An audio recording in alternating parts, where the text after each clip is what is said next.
happened then? Because I failed so miserably when I got out of drama school. It all went well in that I got an agent and all that sort of stuff. And I got a first job fairly quick.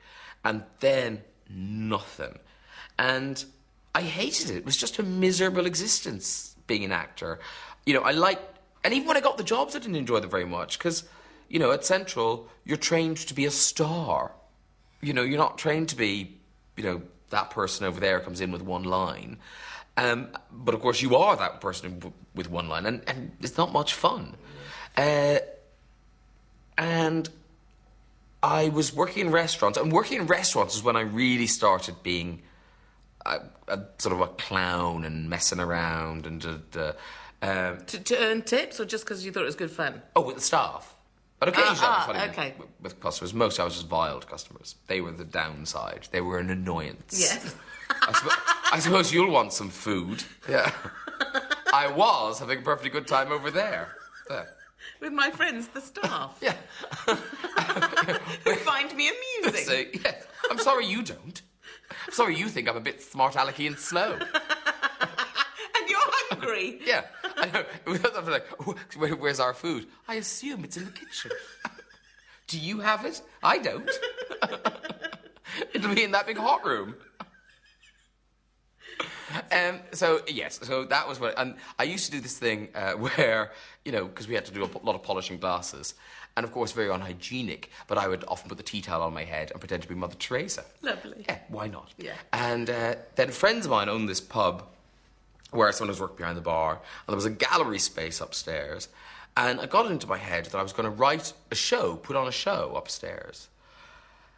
And I mentioned it to Mike, who owns the place, and suddenly somebody came up to me and went, "Oh, I hear you're doing a show, and he had a date. He was like, on March the 27th or something. Yes, I am. And so... You're cornered. I had to do it. So I got two friends in to be little sisters, and then I put on this show, which lasted about 30 minutes, called Mother Teresa of Calcutta's Grand Farewell Tour. And were you in the tea towel? I was in the tea towel with an entire outfit made out of Irish linen tea towels, sewn by myself. All talking? I was talking. It was essentially like an Irish housewife, because, slightly based on fact, Mother Teresa learnt her English in Dublin, when she studied in Dublin. Did she? Yeah. So was this the premise of your show? No. No. Premise is a big word for my show. Yeah. That was sort of, the character was that she was sort of a vile, sort of pretty right-wing Irish Catholic housewife. And who came to see the show? Friends. Only? Friends only. Did they pay? They did. Was this your first paid gig then? Yes, it would have been absolutely my first paid gig. A lady called Judith Dimond came, and she had something to do with the Pleasance in Edinburgh, the venue in Edinburgh. And so I'd done it like once. And I got this call from Judith Dimond saying, "Oh, there's been a cancellation, a midnight show for 10 nights in the Cabaret Bar. Do you want to do it?" So I had maybe 30 minutes with two little sisters padding. And I went, yes, I'd love to do that. This is an hour slot? Yeah. Madness. So I went up and did this thing for 10 days. Very few people came. Mostly the staff at the Pleasance came. But I got a couple of good reviews. And on the basis of that, I came back to the Pleasance the next year. And had you written something by then? Yes, I know I'd written something by then. That was Mother Teresa of Calcutta, The Journey Home. That was that one. And then the year after that was basically stand-up. But I was still not saying I was a stand-up. Why not? I was terrified of being a stand-up. Being a stand-up seemed like a proper job. Yeah. A really skilled, proper job. Yeah. And then enough people said to me, "Look, you moron, you're still working in restaurants. You've got all this stuff. You've got the stage. Do some stand-up." So I started going out for gigs.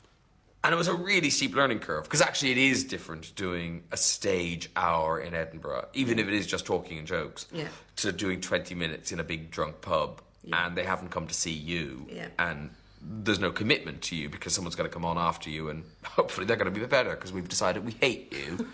But I did sort of learn fast, and I was never a very good stand-up, but I was a competent stand-up. I was quite a good compare, that's what I enjoyed doing most, was getting acts on and getting acts off. And so little bite-sized chunks. Yeah, being a bit funny and also messing with the audience, so that messing with the audience doesn't look quite as lazy when you're the compere. But if you're doing 20 minutes and 15 of it have been chatting to a woman in a pink jumper, you've got to think, really, he's been paid? I apparently hadn't prepared anything. And I hadn't. But you do understand that most people would find that part the most scary part. The improvising, in other yes, words. but most people who decide to be a stand-up have some jokes. I mean, it was, looking back, I kind of think I was incredibly, well, not brave, just stupid.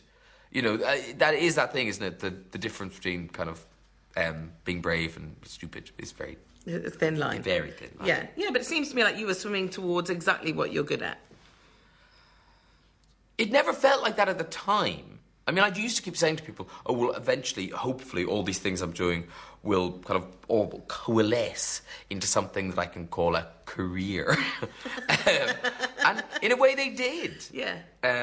Do you think that, especially with stand-up, that you developed a sort of comedy persona that defined you or that trapped you in any way?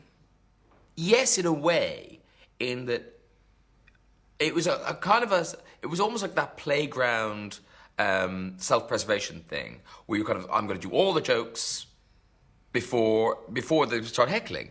So I was so on top of the gay thing from the get-go. I would just come out and go blah, blah, blah, blah, blah, blah, blah, blah, blah, and do all those jokes so that they couldn't... I felt, you can't touch me now, because anything mean you were going to shout out, I've just shouted at myself. Yeah, you got your defence bubble. Yeah.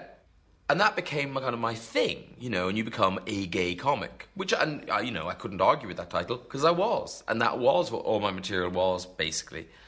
And then I just got so bored of every little bit of thing began with, the thing about being gay is gay. I just thought, if I hear the word gay one more time, I will bottle myself. I hate gay people! Yeah, kill them all. And I think, in a way, that was why I started all the talking to the audience, because it stopped me doing all this terrible gay material. And that's hard, because I'm still in that. In that a lot of my shtick is, I am camp, but I am gay and all those things. And it's trying, you're constantly trying to find ways of not denying that, because that's all true. Just balancing it, maybe. Yeah, trying to balance it, yeah. Trying to open it out. But it was a very useful thing in the beginning, because even though I wasn't as good a stand-up as lots of the other people on the circuit, I had more of a hook. And it was easier, I think, in a way, for producers who were watching stand-up to remember me or to imagine, he'd be good at this. We want someone to do a 5-minute little film about, safe sex, or we'll get him to do it. And there's still a level of guilt where, I look at people who are still on the circuit, they didn't get the telly breaks, and I know, and they know I know, and they know that they are so much better than I am. And also by that stage, I kind of had a proper comedy agent. I'd left the acting agent, gone to a comedy agent. And so through them, I got the few guest spots in Father Ted. And it's odd, that thing, that you need a little bit of telly, and then people will give you more telly. Yeah. Everyone's scared to take a punt. Yeah. But because I'd read autocue, suddenly you're given a job where you're required to read autocue. And were you writing what was on the autocue? The first few jobs, yes, because there was nobody else to do it. But then when I started working on Channel 5, that was the first time I'd worked with writers. And it's a weird experience, because I felt very much that I was working for the writers. Okay. So they'd give me these jokes, and you'd kind of think, ooh, I hope I can get laughs with these. I don't want to let the writers down, but I'm really not hearing me saying that followed by a laugh, but here goes. And I would feel like I'd let the writers down if I